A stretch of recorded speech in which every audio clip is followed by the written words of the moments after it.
quoi. J'avais 10 piges, je partais de Champs-sur-Marne, j'allais jusqu'à Val-de-Fontenay en RER et Val-de-Fontenay et Morinville en train. Des fois j'arrivais devant la porte, poum.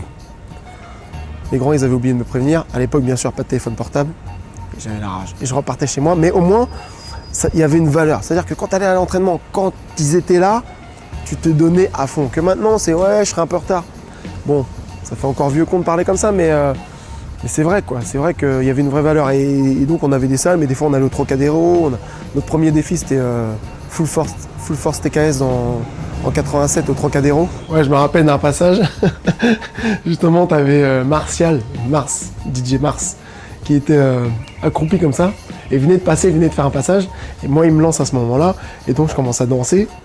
Et à un moment, je m'arrête devant lui et je fais comme s'il devait embrasser ma basket comme ça. Tu vois, le petit déjà arrogant, quoi. Je embrasse ma basket. C'était une superstar à l'époque. Une Adidas Superstar, et c'était les baskets fétiches de l'époque. Et là, tout le monde crie, waouh! Il me porte comme ça. Genre, j'avais fait mon job, quoi. Ils avaient lancé la carte et elle avait fonctionné, quoi.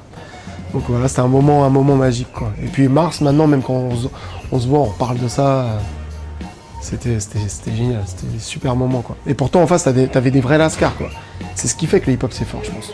C'est que de n'importe quel milieu, même dans l'école, là, tu vois, il y a des gens de partout.